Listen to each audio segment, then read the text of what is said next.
I never thought much about being watched in New York.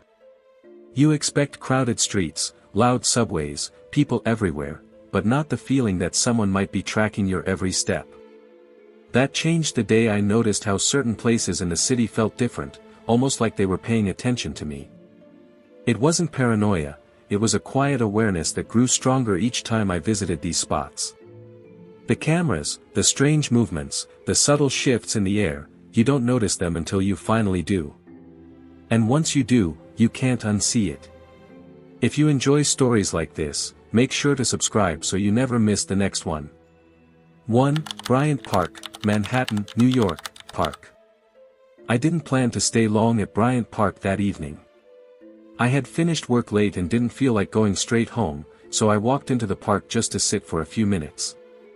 It was early autumn, and the air had that quiet chill that makes New York feel a little softer than usual. People were scattered around, some drinking coffee, some taking pictures, some lost in their own worlds. Nothing seemed unusual at first, but something felt off. Not scary, just a strange awareness, like the place was more awake than the people inside it. I found an empty green chair near the fountain and sat down. I remember watching a man on the far side of the park. He looked like he was reading a newspaper, but every few seconds he lifted his eyes and scanned the crowd. I thought maybe he was waiting for someone. I didn't think too much about it. But then I noticed another man standing near the food kiosk, leaning against the wall, pretending to scroll on his phone while his eyes kept shifting left to right. It felt like both of them were watching something, maybe even the same thing. After a while, I took my phone out and opened the camera to take a picture of the park. When I lifted it, I suddenly noticed something I had never paid attention to before. There were small black domes attached to the lamp poles. Cameras. Not one, but at least 7 just in the area I was sitting. Some were tucked behind branches, almost invisible unless you stared for a few seconds. I don't know why, but the realization made my heartbeat pick up. I had walked through this park 100 times, never thinking about who might be watching. I tried to shake the thought off and stood up to leave. But as I started walking toward the exit, I felt a strange sensation, like someone was following my movement. It wasn't paranoia. It was something sharper, something that made me look back over my shoulder. The man with the newspaper had folded it now. He wasn't reading anything. He was just staring in my direction. The guy with the phone wasn't pretending anymore, he was now standing fully upright, eyes directly scanning the path I was on. I slowed my steps, pretending to check my own phone, just to see if I was imagining it. But I wasn't. Their eyes weren't vague or distracted, they were locked. Observing. Tracking. And I suddenly realized it wasn't just them. Every corner of that park was designed to watch people without them noticing. The benches, the fountains, the pathways, every angle had a camera covering it. When I finally reached the sidewalk outside the park, that strange pressure on my back slowly lifted. I don't know who those men were, security, undercover officers, or something else entirely. But one thing I still remember clearly, in Bryant Park, you never really sit alone. Someone, somewhere, is always watching you. And most people don't even know it. 2. Greenwood Cemetery, Brooklyn, New York, Cemetery. I still don't know what made me walk into Greenwood Cemetery that afternoon. I wasn't there for anyone buried inside. I just wanted a quiet place to think. People say cemeteries feel peaceful, but the moment I stepped through the gates, the silence felt different, almost too perfect, like the kind that makes your own footsteps sound louder than they should. I followed the main path for a few minutes, looking at the old stone angles and statues that watched from every direction. Some of them were weathered so badly that their faces were barely visible, but the shapes still felt alive in a strange way. The more I walked, the more I felt that invisible pressure you get when someone is staring at your back.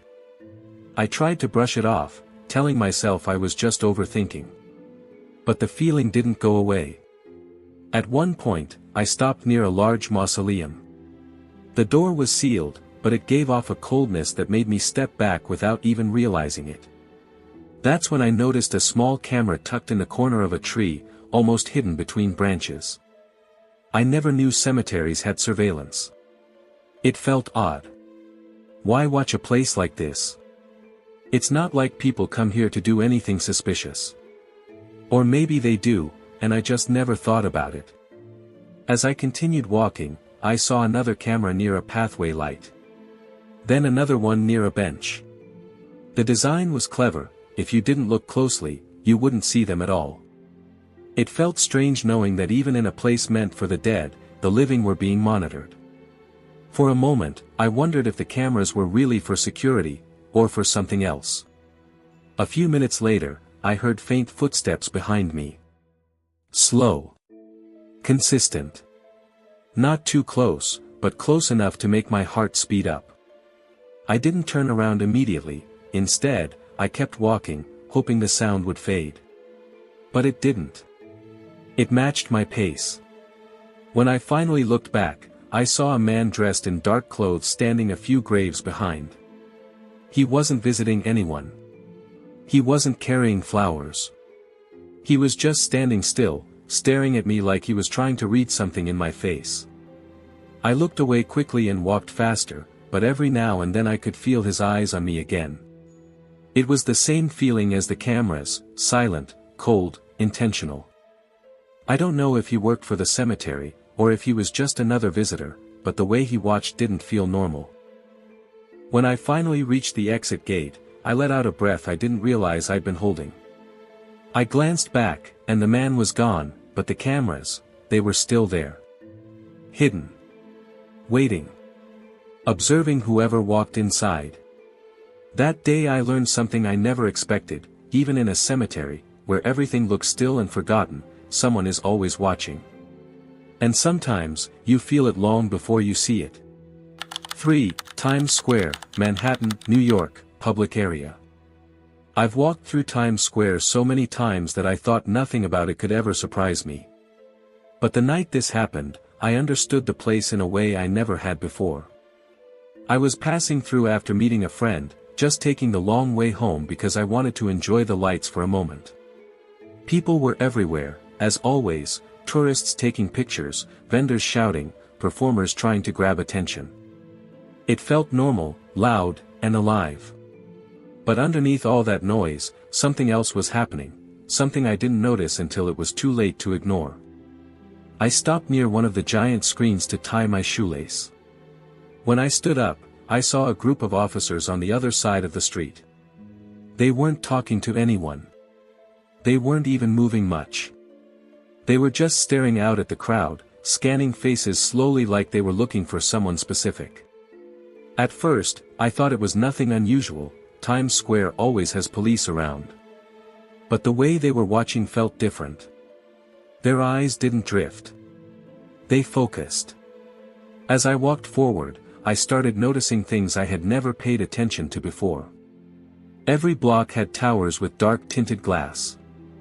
Every lamppost had small black boxes attached to them. The screens above weren't just showing ads, they were reflecting the crowd back, almost like the cameras weren't even trying to hide anymore. I'd seen these things before, but for the first time, I really saw them. A strange feeling kicked in. My shoulders tensed without me telling them to. It felt like someone had zoomed a camera lens directly onto me. I turned my head slowly, trying not to look suspicious, and that's when I saw a man standing near the subway entrance. He wasn't watching the performers or the screens or the street. He was watching the people. His face didn't change expression. His eyes just followed movement like he was tracking invisible lines between everyone walking past him. I tried to ignore him and kept walking, but then I noticed another man, a few feet away, doing the exact same thing. No phones in their hands. No bags. Just focused eyes and still bodies. It didn't look like random people, it looked organized. Coordinated. Something tightened in my chest as I realized I didn't know how many others like them were around. Out of curiosity, I pulled out my phone and opened the camera, pretending to check the angle on the big screen overhead. When I did, I saw something I didn't expect. The reflection showed a camera directly above me, one I couldn't see with my eyes alone because it blended into the sign behind it. And behind me, the two men were no longer standing still. They had turned slightly, almost at the exact same time, facing the direction I was walking. I don't know why, but I suddenly felt exposed, like I had walked into a room where everyone else knew the rules but me. I moved faster, blending into a group of tourists so I wouldn't stand out. Only when I reached the next block did the pressure on my back start to ease. That night, I learned something real about Times Square. People come here to see the lights, the noise, the excitement. But behind all that, there's another layer, one most people never notice. Someone is always watching. And sometimes, you only feel it when their eyes land on you.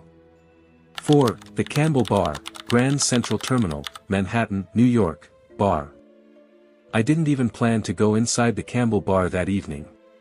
That I was passing through Grand Central after a long day and saw the warm lights glowing from the entrance. Something about the old-style interior pulled me in, maybe the promise of a quiet drink after hours of noise and stress. I stepped inside expecting nothing more than a short break, but the moment I sat down, something felt slightly off, like the room was aware of me in a way a bar shouldn't be. The place was beautiful, tall ceilings, dim lights, polished wood everywhere. People were talking quietly, clinking glasses, laughing softly. Everything looked normal. But when I settled into my seat, I noticed a man sitting at the far end of the bar. He wasn't drinking. He wasn't talking to anyone. He was just staring into the mirror behind the counter. Not at himself, at the reflections of the people inside. At first, I thought maybe he was just lost in his thoughts. But every time someone moved, his eyes adjusted. When a waiter walked behind him, he shifted slightly. When I looked down at my drink and then looked back up, I caught his eyes flicking toward me in the mirror. It wasn't curiosity. It was monitoring. I tried not to look uncomfortable, but something in my chest tightened. I turned my attention to the bar shelves, pretending to admire the bottles, when I noticed a small black device tucked between two decorations. It took me a second to realize what it was, a camera. Then I saw another one above the entrance. And another hidden inside a wall sconce. Grand Central security didn't stop at the main hall, it extended into this bar too, silently, invisibly. I took a slow sip of my drink, trying to settle the uneasy feeling crawling up my spine. That's when a second man walked inside. He didn't sit. He didn't order anything. He simply leaned against a column and scanned the room with a quick, sharp glance. Our eyes met for a split second, and he looked away so fast it almost felt intentional, like he didn't want me to know he'd been watching. That I tried to ignore it and looked back at my drink, but the atmosphere had shifted. The conversations around me seemed distant, almost muted. I kept catching myself glancing over my shoulder, making sure no one was behind me. The man in the mirror hadn't moved. The guy near the column was still pretending to watch nothing, but his body was too alert for someone just waiting for a friend. When I finally stood up to leave, the man by the column straightened slightly, as if tracking my movement. I walked toward the exit, feeling that heavy pressure on my back again, the same feeling you get when you know someone's eyes are following you even if you can't see them. As I stepped out of the bar and into the main terminal, the noise hit me like a wave, but in a weird way, I felt safer in the chaos than in that quiet room. People go to the Campbell Bar for its charm and elegance. I did too.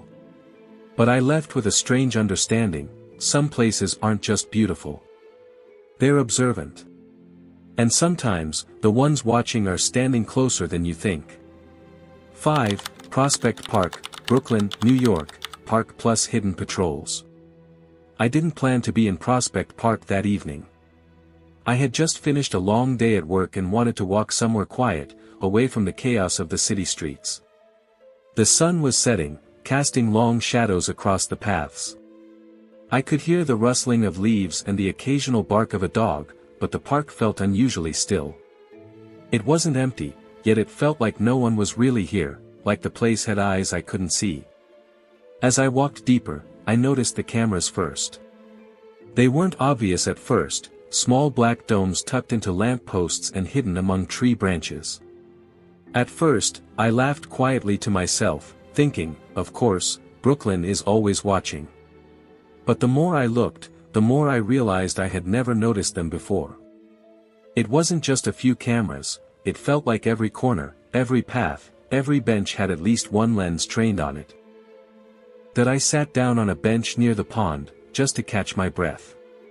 The water reflected the fading light, and for a moment, I felt calm. But then I noticed movement out of the corner of my eye. A man was walking along the path opposite me. He wasn't on a phone. He wasn't jogging. He was moving slowly, scanning the park with his eyes. It felt deliberate, calculated. I wondered if he was security. My stomach tightened when I realized he was looking directly at me, though I tried to stay calm. I stood up and started walking, pretending to admire the trees. But every few steps, I felt that weight again, the sensation of someone following my every move. I turned a corner, thinking I had lost him, but then I saw him again, across the open grass, pretending to watch a couple sitting under a tree. The way he shifted, the way his eyes moved, I knew he wasn't just watching them. He was aware of me too. Then I noticed more subtle things, the way the cameras tilted slightly whenever someone passed. The way the leaves on some trees had small, hidden boxes attached to them.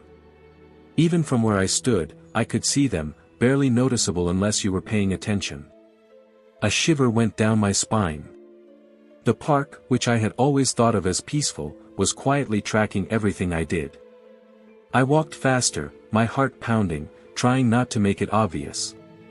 The man on the path stayed in sight, always keeping a safe distance, moving in a way that made me realize he could see everything I did. It wasn't scary in a loud way. It was subtle, almost hypnotic, the sense that every step I took, every glance I made, was being recorded and watched.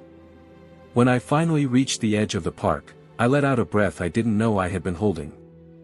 I glanced back once.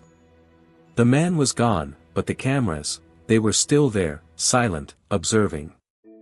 I realized then that no matter how empty a place might seem, in New York, you are rarely truly alone. And sometimes, the ones watching are invisible.